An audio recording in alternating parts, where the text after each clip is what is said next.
பக்கத்து வீட்டுக்காரன் பொண்டாடிய 10 பேர் பார்த்த கதையா ஒரு வயல் எதுவுமே எத்தனை ஒயர் எடுத்துமே ஜாயிண்ட் அடிக்குதியாப்பா சரி ஏப்பா நீயும் 1 மணி நேரத்துக்கு ஒரு தடவை வந்து பாவடை நேரம் இருக்கு பிடிச்சி கட்டுற மாதிரி இந்த ஒயரை கட்டி விட்டுருந்தாங்கிற அப்படி இருந்து இன்னும் கரண்ட் வந்த பாடு இல்ல. நீ வேற சும்மா கிடக்கு ஆடி மாசம் ஆகுது அங்கங்க சீரியல் செட்டு போறேன் மைக் செட்டு போறேன்னு சொல்லிட்டு ஃபுல்லா கொக்கி அடிச்சு விடுறானுங்க. அது ஏன்னா தொண்ணா அடிச்சு விடுறாங்க ஃபுல்லா படிச்சு எரியுது.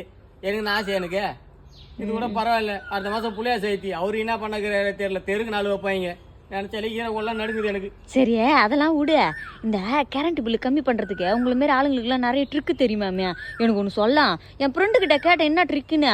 அந்த மீட்டர் பாக்ஸ் சுற்றுது அதில் காந்தக்கு தேத்துமே ஒட்டினா பொறுமையாக சுற்றும் கரண்ட்டும் கம்மியாக காமிக்கணும். ஆனால் அதெல்லாம் செட்டே ஆகல நிறைய தான் வந்துச்சு. சுத்துது பாரு காந்தக்கு வச்சோன்னே சுத்தக்கூடாது கையில் ஈத்து பூச்சிக்க சுத்தாது டப்புன்னுன்றோம். கையில் ஈத்து பூச்சா கரண்ட்டுக்கு 2 ஷாக் வச்சு செத்துற மாட்டேன். செத்து தோலை யாருக்கு என்ன புரியாது இருக்குது உன்னால கரண்ட் பில்ல கேட்ட துப்பு இல்ல வேண்டாம் எனக்கு பேசின வாய் எடுத்துக்கினேன். ஐயே வெயில் மழை பார்க்காம வந்து கஷ்டப்பட்டுங்க அவர் கரண்ட் பில்லு கட்டல கரண்ட் பில்லு உனக்கு என்ன சொல்லாத. போன மாசம் 700 ரூபாய் கட்டினேன் இந்த மாசம் 7000 ரூபாய் கட்டிக்கிறேன். எனக்கு தான் தெரியும் அந்த கஷ்டம். நானே டிப்ஸ் சொல்றதுக்கு துப்பு இல்ல ஆலயம் முடிஞ்சும் பேரு.